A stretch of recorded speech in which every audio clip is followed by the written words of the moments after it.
He's one of the most renowned landscape artists in the state of North Carolina, if not the entire country. William Mangum joins us next on Paradise in the Pines.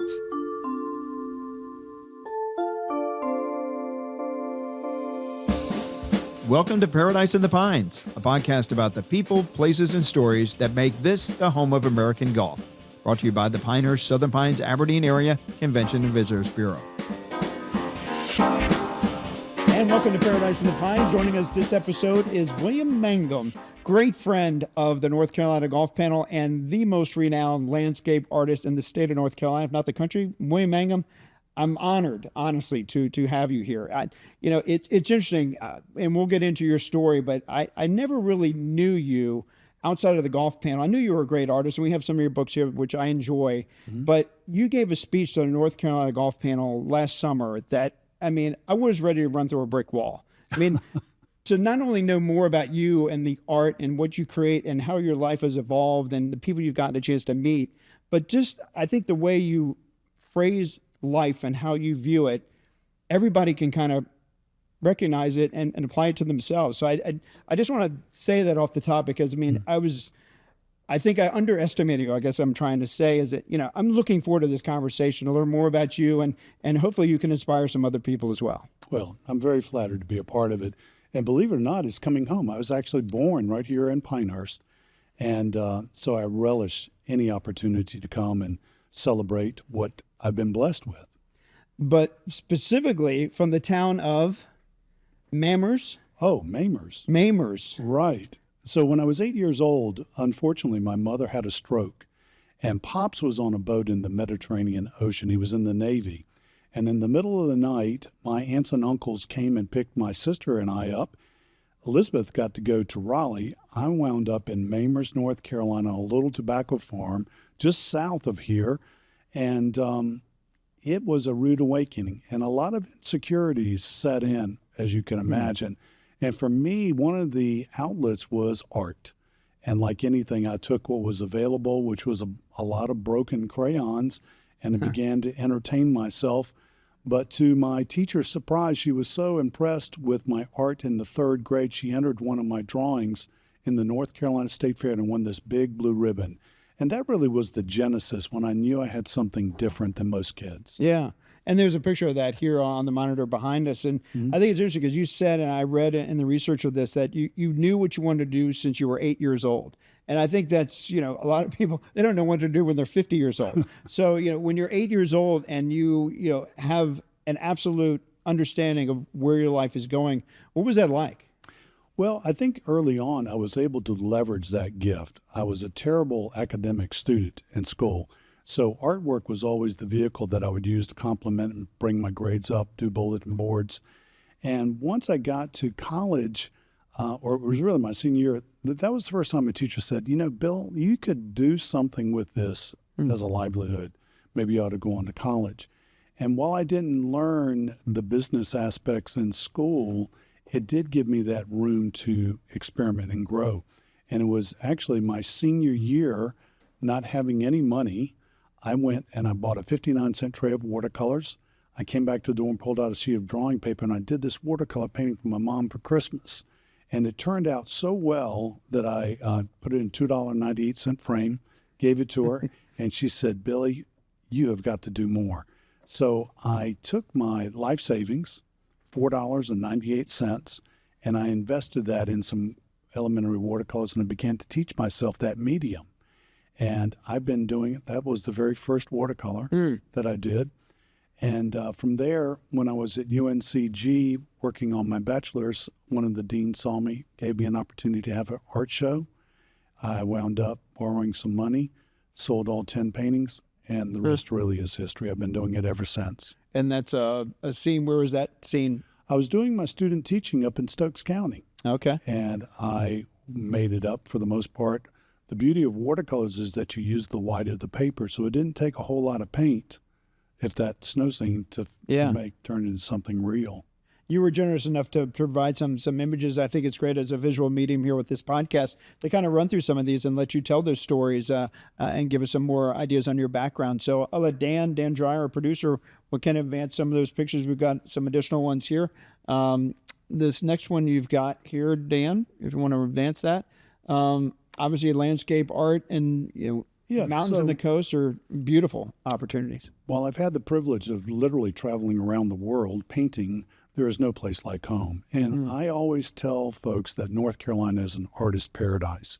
When you think about our diverse topography from the mountains, Piedmont, and coast, and then you wrap that around 4 distinct seasons, it's endless, the possibilities. Yeah. To date, I've actually created over 5,000 original paintings. So landscapes is really what I built my teeth around. But from that, the opportunity to get into the golf arena actually began way back with the JCs. They have a tournament in Greensboro called the GGO. And in 1992, I was commissioned to create a painting for their celebration. And then as it advanced, I did it for 5 years, ultimately wound up being the artist, and I did a portrait of Sam Snead. And that's when it was at Forest Oaks, right? That's right. Yeah. Yeah. Okay. So that, and then it came back to Sedgefield. You can continue, Dan. You can flip that. You'll see the one of Sam Snead. There he is. And he was quite complimentary. He was a bit of a challenge to capture, but we did get him. And then ultimately came back to Sedgefield, and I captured that amazing Tudor. Beautiful clubhouse. Isn't it an amazing clubhouse? Right. So from that, one invitation led to the next. There was a gentleman that was a member of Greensboro Country Club. His name was Blake Clark, and he was very fond of my artwork. And he invited me to come down to play at Augusta National. He was a member. And ironically, I was doing a painting for Augusta College, or university at the time.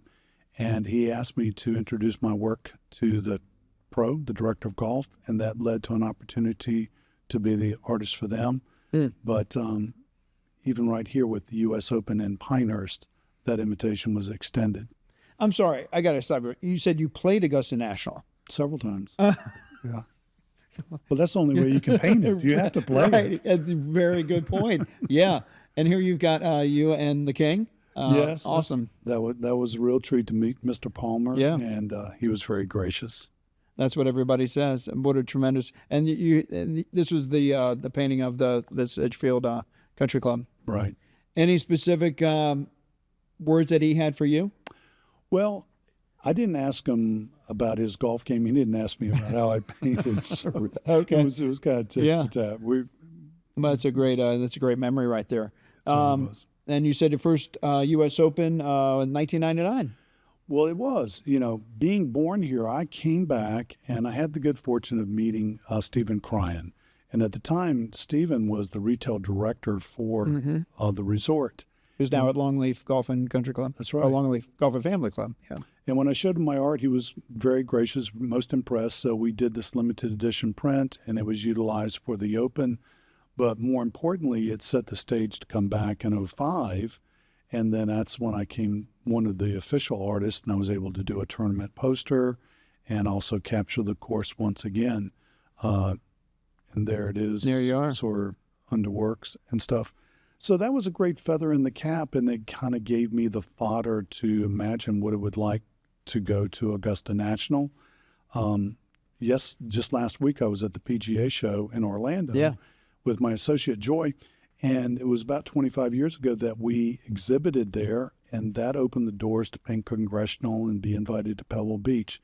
So I've been playing golf really ever since I got out of college, and like you, having that invitation to participate in the North Carolina Golf Panel is a luxury. It is. Absolutely. Get to play some tremendous golf courses and from mountains to the coast. Right. Well, you would think having that under my hat, I would be an excellent golfer, but I am not, because one of the detriments as an artist getting out on the golf course is all of the beautiful distractions. Right. And so often when I paint courses, it's not from the middle of the fairway. The most romantic subjects oftentimes are off to the side in the woods. I did this piece, if you'll keep going forward, and then we did some books of the village of Pinehurst. That was a real treat. I did 28 paintings that were enclosed in those books. And moving on, we'll get to, there we go, meeting Peggy Kirk Bell and doing the Women's Open at the same time. So the reputation began to grow, and it just kept moving forward. And there we go. That's moving it up. And then as a member of the golf panel, I remember after my first year, I was probably in my early 60s, and I called Kevin up. I said, Kevin, this has really been fabulous. I love it, but I'm still working. I said, I have an idea to leverage this. I said, what if we did a book on classic North Carolina golf courses? And he was a gifted writer himself. So we collaborated on this, and we invited 23 golf courses, everything from Cape Fear all the way up to Grandfather Linville Golf Club. Yeah. And the cream of the crop, many of them were Donald Ross courses, which were just fabulous. And from those, I did a couple of signature paintings as well as the flags and the rich history of all of them. And then on every book for the clubs, we dedicated a specific cover. So it was just a marvelous collaboration. Very grateful for that. You were talking about golf and art. Describe your golf game from an artist's perspective. If you were to rate your golf game as a portrait, as an artist, how would you describe that piece of art? Oh my goodness!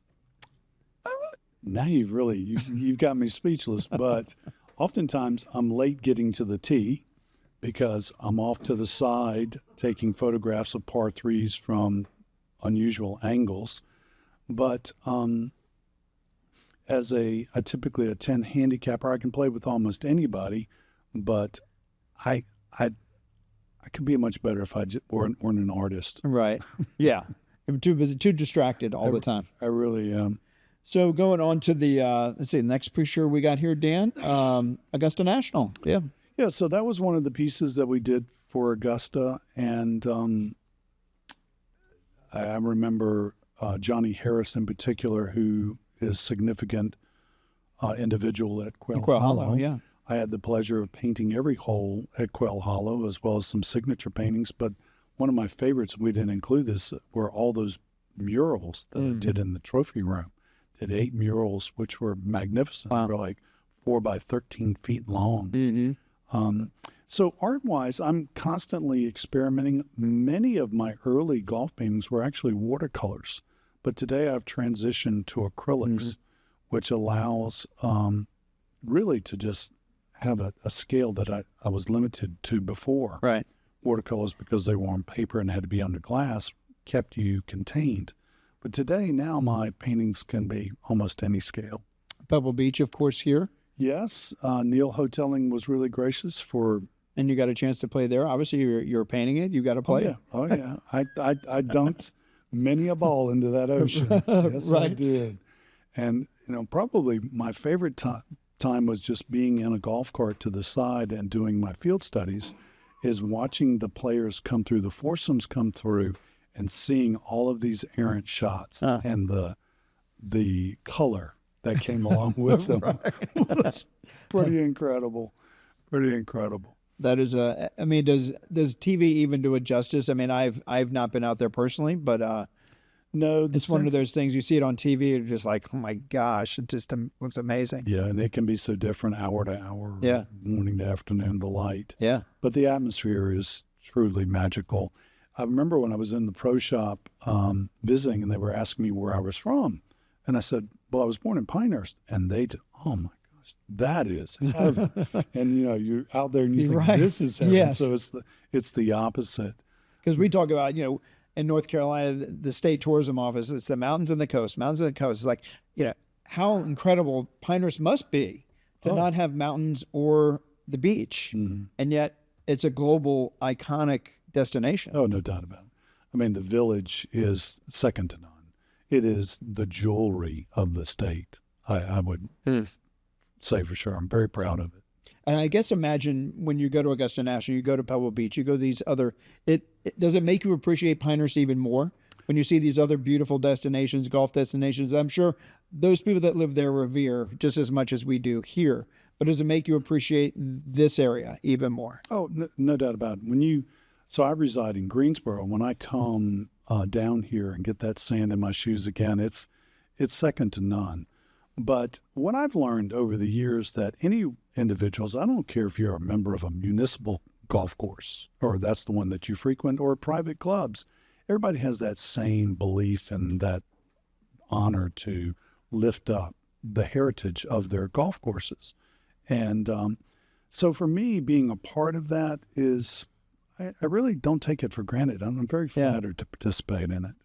Another shot of Pebble Beach here. You don't usually, most balls you don't get to see. You have to hit it over that ridge. You're up on top of that hill there. That's true. So you look over at that, I believe it was a par 5. I don't think they recover many balls. No. The seals see them more. The cliffside. And there you go on the green side. Yeah. Well, so interesting, after doing Pebble Beach for a couple of years, I vied to be the artist for the Open out there, but I did not secure it. So, sometimes you win and sometimes you lose, but I thought it was fun this was one of the field studies I did out there. So they have a U.S. Open in a couple of years. They've already got somebody to do the artwork for that? Everything has really sort of changed, and it would be nice to run that affiliation back up. I'm in a position today to participate. I'd love to get more involved in it. Now the USGA is in Pinehurst, and you need to spend some time. Hey, let's go ahead and seal the deal for all of them. How about that? I mean, that would be outstanding. So I think, Congressional, obviously the iconic clubhouse. That place is massive. It is a massive clubhouse. It's the largest membership of any club in the world, and the largest golf club in the world, 125,000 square feet. Mm-hmm. I had the privilege of actually staying there many times. They have guest cottages, and the trophy room is second to none. I mean, it is breathtaking how deep it is. Beautiful property. It really is. So this... Downtown Greensboro. Yeah. See the Crest building. So as privileged as I've been to paint some very elite courses, I guess the real testimony is, what are you going to do with your gifts? And I had the privilege of serving as an artist for a program called the Honor Card. I met Mike Saavedra, this was a gentleman on the left-hand side, who I actually found out that he was homeless. And once I befriended him, I ultimately became Michael's caretaker for 3 years, because not only was he homeless, he was mentally ill. And through that participation and friendship, I was asked to do a painting to raise funds and awareness for a program called the Honor Card. If you'll flip the next image. So what people would do is they buy these cards for a donation of $5 or more, and all of the proceeds would go to support the housing, the shelter in our community. And the program got so popular that I began to grow it across the state, and eventually wound up in 15 cities. And we did it. This is the 38th year of the Honor Card program. Wow. And believe it or not, it's generated over $11 million. Incredible. So awesome work. That's incredible. Yeah. So it's not just, golf courses that... Versions over the years. Yeah. Yep. So here's the left field. So everything... I came in one day from the studio and I saw Triad Business News, and there was this call for artists. And it was a competition where you could submit drawings for the livery, which is the skin of the plane. And Greensboro has a new project. It's the Boom supersonic jet that's under development. So this artist call was to submit inspiration for the plane. The only downside was it was due on Monday. So over the weekend, I worked on a couple of renderings, only got one of them done.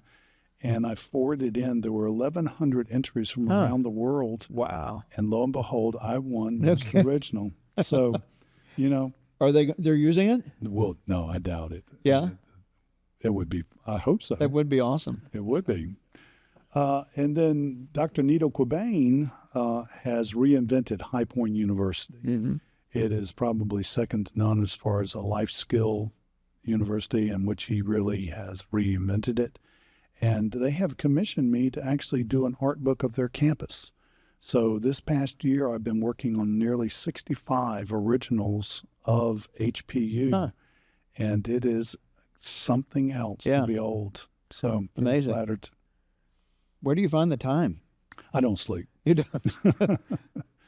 But once again, being able to use acrylics versus watercolor takes it to another dimension.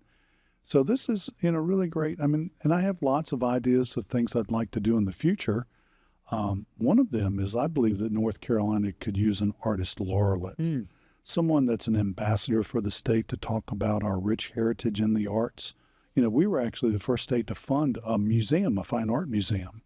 We were the first state to have an arts council in the nation. So, Bill, talk about how your career has evolved from being an 8-year-old kid doing a sketch to what you're doing today on a global scale. How much did you think you'd get to this point in your life when you were a kid and you were dreaming about this is what I want to do with my life? Well, if you think about it, an artist is just like a musician, and you can only perform live so many times. So I had to learn early on how to leverage my artwork, to take it and to reproduce it, to turn it into a brand, and to get it out and broaden my audience, my collectors. So with that, we were able to do that, and we had different publishers, both international as well as North Carolina, and we did many of them ourselves. But what I learned early on was that many companies and entities, whether it's Pinehurst or the Biltmore State, helping them celebrate their brand was critical. And art is the perfect medium to do that with. So I always tried to come alongside and to help organizations, nonprofits, as well as, highly visible retail organizations. And it's really worked. I'm on the eve of doing this for 50 years professionally, and I'm very blessed. One thing that you do exceptionally well that I don't think you get credit for is your public speaking. Talk about that. Talk about art, the acronym ART, and what that means, and use that in your speech to the North Carolina Golf Panel. I'm sure you've done that on numerous occasions, but talk about your role as a public speaker and trying to teach people what art means and that acronym. Well, there probably is no more intimidating medium out there for people when they come into an art gallery. It's so quiet, and the prices are hidden. You don't know what you're looking at. So there's a lot of insecurity. So we always tried to break down those walls, and I built relationships with my collectors, and that really sort of sets apart because there's a curiosity. How does it begin? Where does it begin? Where did the inspiration come from? How long did it take? How do you price it? And when you're open about that, it just makes you approachable and worth liking. So speaking all along early on was a means of just making people comfortable with me. I remember the first 10 years of my career, you'd go to a cocktail party and you'd introduce yourself and you'd say, what do you do for a living? I said, well, I'm an artist. I know, but what do you do for a living? Because it was just so unusual. Right. And once we got past that, I learned how to leverage it. And part of that was speaking and helping companies celebrate. So the invitations to come and talk about the art of making a difference, because I believe that all of us have unique gifts. You have gifts. Everybody just doesn't sit and think about them. So I use the acronym ART, which is awareness. It's being sensitive to those around you and what do you have that you can help elevate them or remind them of their own gifts and talents. And then R's for resourcefulness.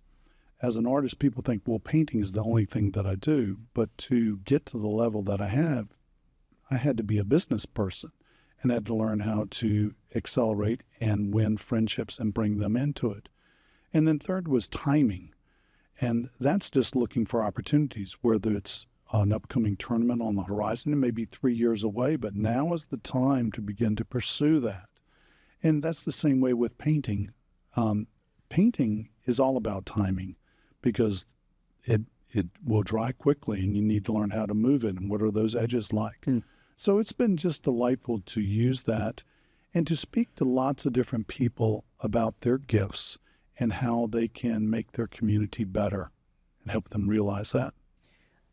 We were talking about getting a commission to do the Pebble Beach U.S. Open painting. Talk about that process. I mean, from the time that you're approached, say if Tom Pashley comes to you and say, hey, we want you to do the cover or the poster for the 2029 U.S. Men's Open, men's and women's Open, and 29, by the way. But how does that process work? Okay, we hire you. Does the course say, we're kind of thinking about this, or they just say, have at it, or give us some comps, like 4 or 5 different options? How does that work? I think more than likely, you definitely have to put some skin in the game. They're not going to just give you free rein and Right. let you have it. So what I typically do, and this would be a great example like HPU, is while I know what the subjects are, I come to them with a series of field studies and I give them different perspectives of what those could be. And typically they're just drawings, sketched, or they could be loose watercolor renderings. And then from that selection, they narrow it down. And then we have to determine how it's going to be leveraged. It's going to be a certain size that it's going to be on a poster or a book or print or whatever. Yeah. And you work within those boundaries. And then finally you submit the original. The original then is digitized, it's captured, and then it's reproduced in whatever form that's necessary. So the process, on average, could take a year to a year and a half. Yeah. Wow. Okay. Let's talk about golf. We talked about your golf game, but let's talk about being on the panel. The new ratings are going to come out in the April edition of Business NC Magazine. Excluding Pinehurst #2, which is perennially #1. Yep.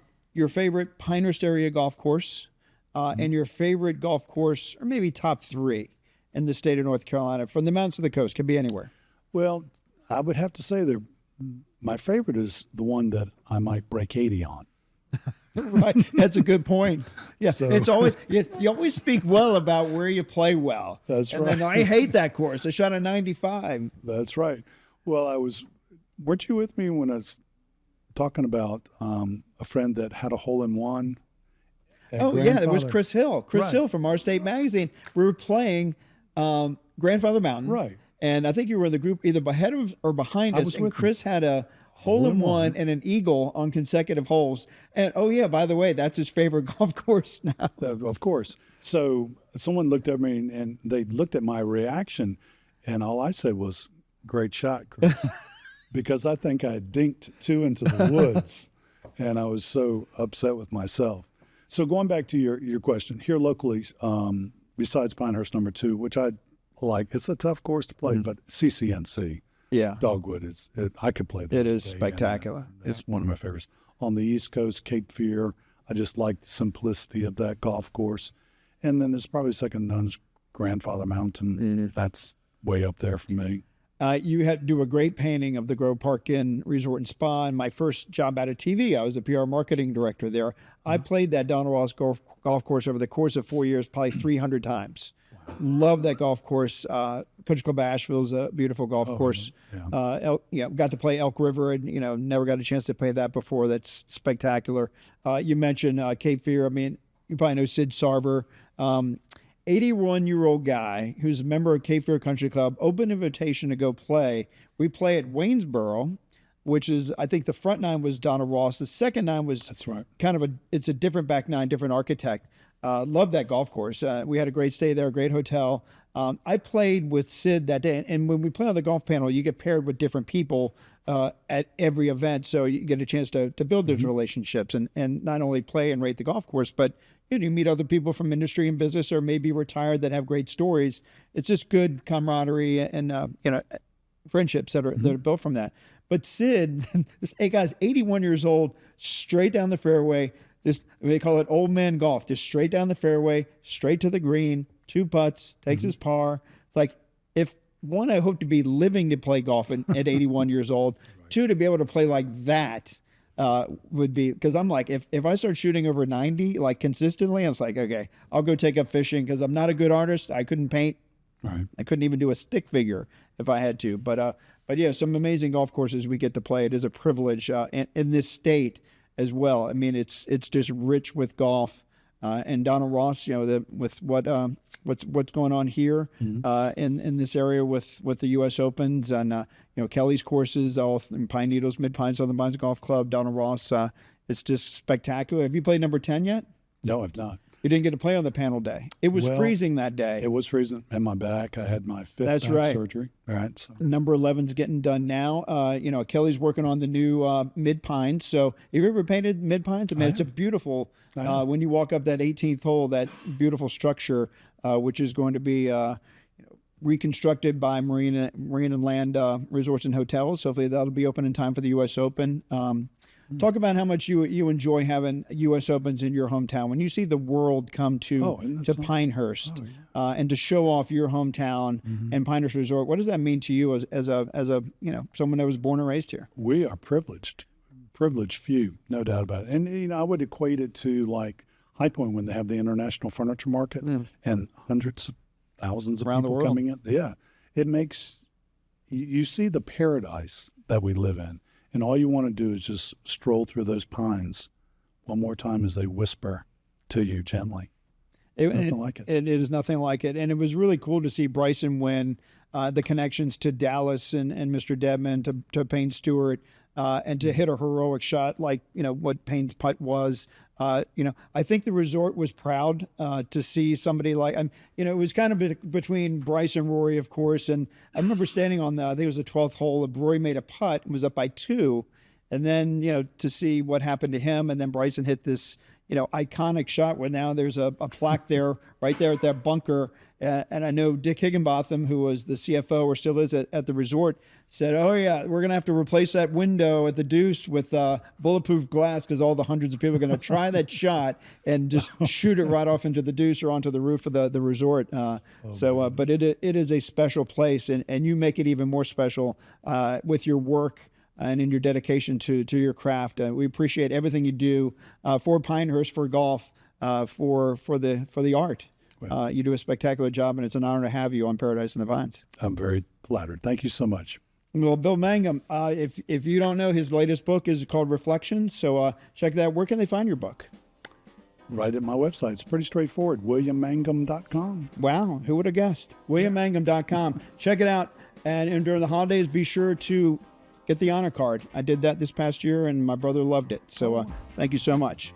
Well, if you want to learn more about tourism and this area known as Pinehurst, Southern Pines, Aberdeen, go to our website, which is homeofgolf.com. To watch our videos, go to our YouTube channel, which is Home of American Golf. On behalf of William Mangum, the most renowned landscape artist in the world, I would say, thank you. And this has been a great time on Paradise in the Pines. We'll see you next time.